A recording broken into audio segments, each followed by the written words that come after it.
المرسلين وعلى آله وأصحابه الطيبين الطاهرين أما بعد فأعوذ بالله من الشيطان الرجيم بسم الله الرحمن الرحيم وقفوهم إنهم مسؤولون صدق الله العظيم غوث اعظم بمنے بے سر و سامان مددے قبلِ دین مددے کعبہ ایمان مددے انتظار کرم تست من عینی را اے خدا جو خدا بینو خدا دا مددے بگرداب بلا افتاد کشتی ضعیفان و شکستہ را تو پشتی بحق کے خواجہ عثمان ہارون مدد کن مدد کن مدد کن یا معین الدین چشتی منبر پر رونق افروز مسند آرائے سلطان العارفین زیب سجادہ آستان عالیہ شہبازیہ حضرت علامہ سید محمد انتخاب والوں صاحب قبلہ شہبازی وہ حضرت علامہ شاندار میاں صاحب قبلہ برادر مکرم حضرت علامہ سید شاہکار میاں اور میرے عزیز حضرت سید احرار میاں وہ جمیع عرش مقام سادات کرام ذوی الاحترام ذوی الاحتشام باصفا علماء کرام حاضری میں جشن مولود کعبہ و سیدہ کائنات السلام علیکم ورحمۃ اللہ وبرکاتہ۔ وعلیکم السلام ورحمۃ اللہ وبرکاتہ۔ انتہائی احترام و عقیدت کے ساتھ اپنی اور ساری کائنات کی مرکز عقیدت انیس بے کساں چارہ ساز درد مندہ ہم غریبوں کے غم گسار ہم فقیروں کی ثروت شہر یار ارم تاجدار حرم و بہار شفاعت شب اسرا کے دولہا نوشے بزم جنت دانائے سبل مولائے کل ختم الرسل خسرو خوباں سیاح لامکاں وجہ کن فکاں در اللہ المکنون سر اللہ المخزون عالم ما کانا وما یکون آب و گل انبیاء جان و دل اصفیاء مطلع ہر سعادت مقطع ہر سیادت خلاصہ کائنات فخر موجودات حضور مد مجتبی محمد مصطفیٰ ارواحنا فدا صلی اللہ تعالی علیہ وآلہ وصحبہ وبارک وسلم کی بارگاہ بے کس پناہ میں جس طریقے سے پڑھاؤں بلند آواز سے سب مل کر میرے ساتھ پڑھیں الصلاۃ والسلام علیک یا رسول اللہ، الصلاۃ والسلام علیک یا رسول اللہ۔ مجمع جتنا بلند ہے اگر آواز بھی درود و سلام کی اتنی بلند ہو تو جشن کا لطف دوبالا ہو جائے گا۔ الصلاۃ والسلام علیک یا رسول اللہ، الصلاۃ والسلام علیک یا رسول اللہ، الصلاۃ والسلام علیک یا نبی اللہ، الصلاۃ والسلام علیک یا نبی اللہ، الصلاۃ والسلام علیک یا حبیب اللہ، الصلاۃ والسلام علیک یا حبیب اللہ، وعلی آلک واصحابک یا نور اللہ، وعلی آلک وصحبک یا نور اللہ، صلی اللہ تعالی علیہ وسلم۔ صلی اللہ تعالی علیہ وسلم۔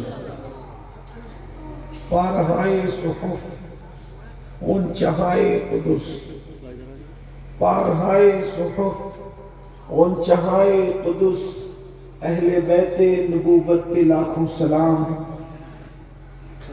خون خیر الرسول سے ہے جن کا خمیر، خون خیر الرسول سے ہے جن کا خمیر، ان کی بے لوث طینت پہ لاکھوں سلام۔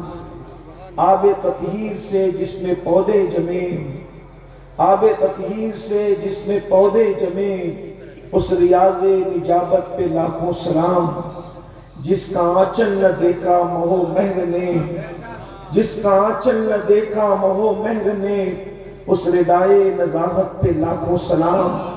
سیدہ ظاہرہ طیبہ طاہرہ، سیدہ ظاہرہ طیبہ طاہرہ، جان احمد کی راحت پہ لاکھوں سلام۔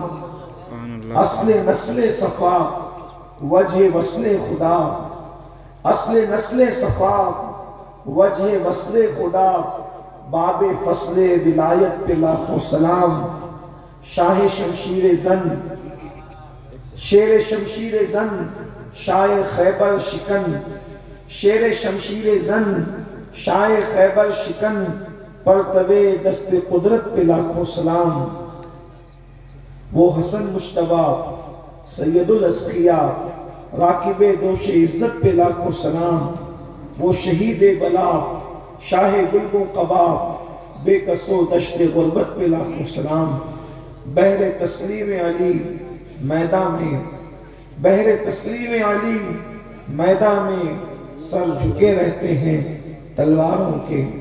آج کی یہ محفل خانقاہ شہبازیہ سلطان العارفین کے شہزادگان کی موجودگی میں جشن مولود کعبہ وہ ذکر سیدہ کائنات کے حوالے سے انعقاد پذیر ہے۔ ظاہر سی بات ہے کہ اس خانقاہ کا بچہ خطیب ہے الحمدللہ، لیکن یہ ان کی اپنی محبتیں ہیں کہ انہوں نے مجھ جیسے بے مایا کو اپنی محبتوں کے حوالے سے مدعو کیا ہے، اور مجھے حکم ہے کہ میں ہر دو ہستیوں پر کچھ اپنے بے جوڑ جملوں کے ذریعے سے ان بارگاہ عرش مقام کے اندر خراج کی نظریں پیش کرنے کی سعادت حاصل کروں۔ آج بھاگلپور کی سرزمین پر آنا میرے لیے یہ حضور سلطان العارفین کی کرامت ہی ہے، اس لیے کہ اس وقت میرے والد بزرگوار آئی سی یو میں ہے اور وہ مریض ہیں۔ اللہ تعالیٰ کی بارگاہ میں دعا کریں اللہ انہیں شفا عطا فرمائے، آمین۔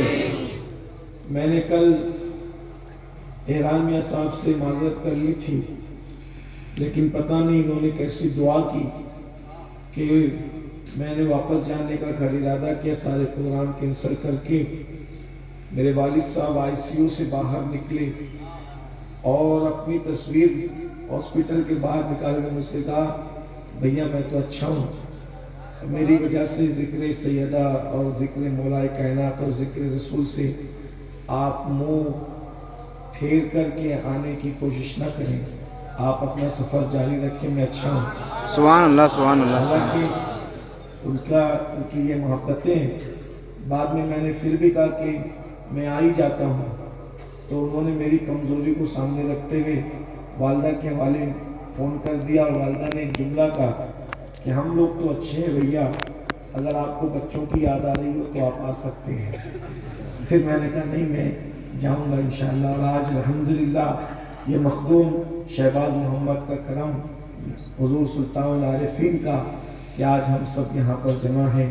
دعا کریں اللہ تعالیٰ انہیں شفا عطا فرمائے، شفائے کاملہ واجلہ نصیب فرمائے، آمین۔ اور جن بزرگوں نے دعا کیا بالخصوص جہاں پر مخدومہ صاحبہ ہماری جو حضور صاحب سجادہ کی والدہ محترمہ ہماری بھی والدہ ہیں، انہوں نے دعا کیا، ان کی پر اثر دعا کی برکت کے الحمدللہ مخدومہ کی دعا کے صدقے میں حاضر ہوں۔ اللہ تعالیٰ مخدومہ کا سایہ ہم سب کے سروں پر دراز سے دراز طرف فرمائے، اور ان کے فیض و برکات سے ہم سب کو مالا مال فرمائے۔ ایک بار درود شریف پڑھیں، میں اپنی گفتگو کا آغاز کرتا ہوں۔ اللہم صلی علی سیدنا محمد الجود والکرم والہ الکرام وابنہ الکریم وامتہ الکریم یا اکرم الاکرمین، وبارک وسلم صلاۃ وسلام علیک یا رسول اللہ صلی اللہ تعالی علیہ وسلم۔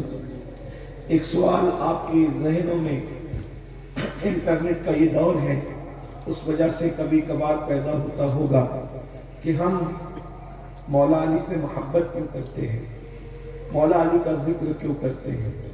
یہ محفل ذکر مولا کائنات اور ذکر سیدہ کائنات کی ہے۔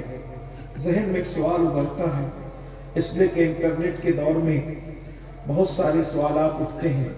سوالات تو پہلے بھی اٹھتے تھے، لیکن سینے میں اٹھ کر دماغ تک آتے اور آنے کے بعد وہیں دفن ہو جاتے ہیں، لیکن پھر کبھی زبان تک آتے اور محفلوں میں دفن ہو جاتے ہیں۔ لیکن چونکہ دنیا ایک چھوٹا سا گاؤں بن چکی ہے تو انسان گھر میں بیٹھ کر کبھی بھی کچھ بھی بول دیتا ہے اور وہ بات پوری کائنات کے اندر پھیل جاتی ہے۔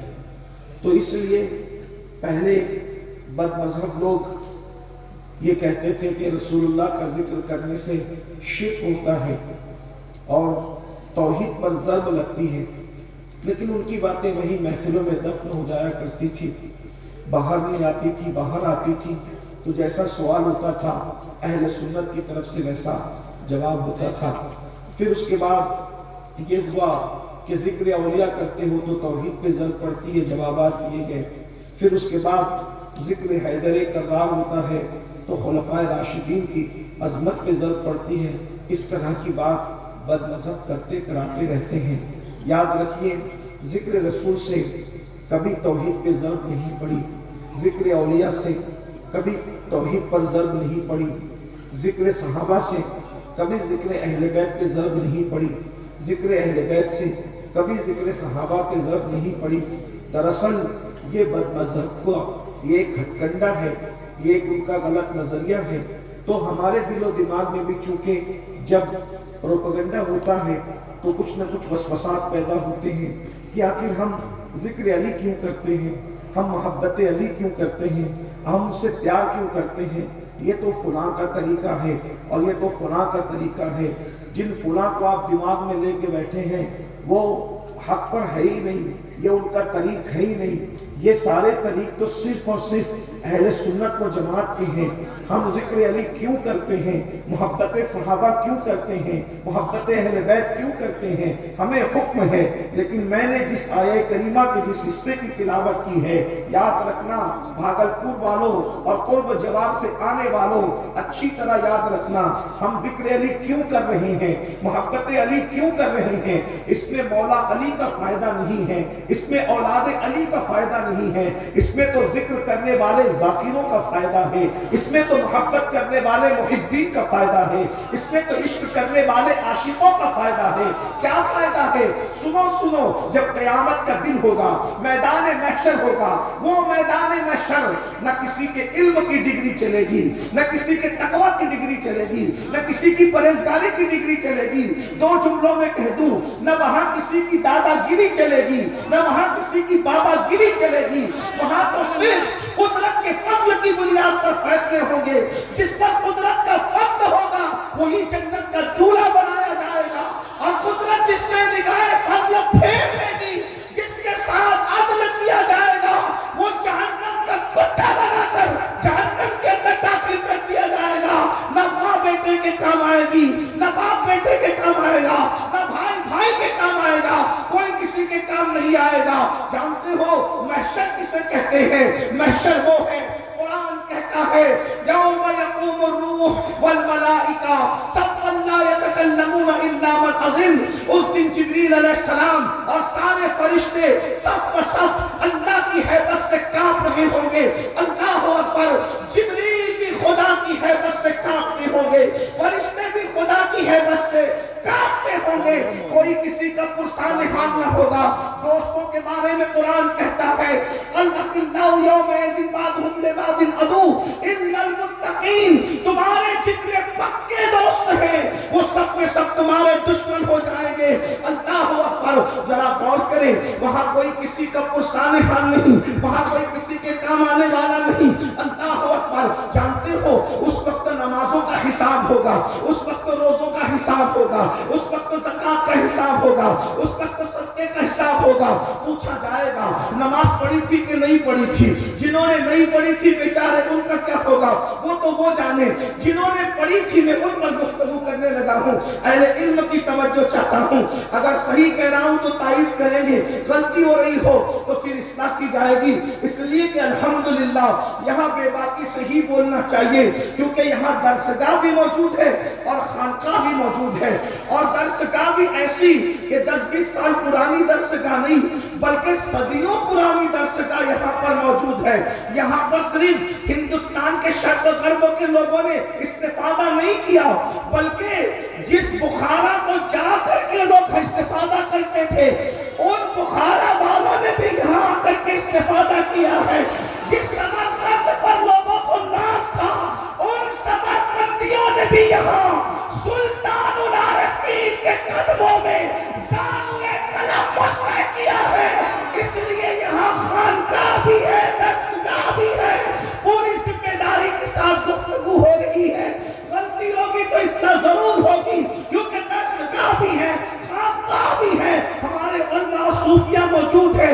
توجہ فرمائے، بے نمازیوں کا جو ہوگا وہ تو ہوگا، اس پر میری تقریریں موجود ہے. آج میں گفتگو کا وہ وقت نہیں ہے، لیکن اللہ اکبر، جنہوں نے نماز پڑھی ہوگی ان سے پوچھا جائے گا. روزے دار جنہوں نے روزے نہیں رکھے ان کا جو انجام ہوگا وہ تو ہوگا. جو روزے دار ہوں گے یعنی نماز ہاں پڑھی، ہاں روزہ رکھا، ہاں حج کیا، ہاں زکات دیا، ہاں صدقہ کیا، ہاں بہن کا حصہ بھی دیا تھا، ہاں اور سب ہاں ہاں ہاں، اب سب ہاں کر دیا، امتحان میں کامیاب ہو گیا. اب مجھے بتاؤ، جب سارے اعمال کا جواب دے دیا، اعمال کا تعلق ظاہر سے ہے، جب سارے اعمال کا توجہ کرنا، بھاگلپور اور قرب جوار کے رہنے والوں، جشن مولود کعبہ منانے والوں، ذکر علی میں حیدر حیدر کی صدا لگانے والوں، توجہ کرو. جب سارے سوالوں کا جواب دے دیا گیا تو اب جنت میں جانے سے کون روک سکتا ہے؟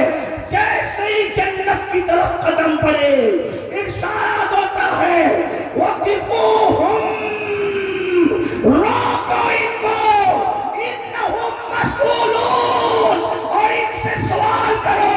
ارے سارے سوال ہو گئے، اب کیوں روکا جا رہا ہے؟ اب کیا پوچھا جا رہا ہے؟ تو سیدنا امام محمد باقر کہتے ہیں جب کہا جاتا ہے قفوہم انہم مسئولون، ان کو روک کر کے سوال کرو، تو آخری سوال کیا ہوگا جس کے بعد جنت ملے گی؟ امام محمد باقر کہتے ہیں پوچھا جائے گا، بتا علی اور اولاد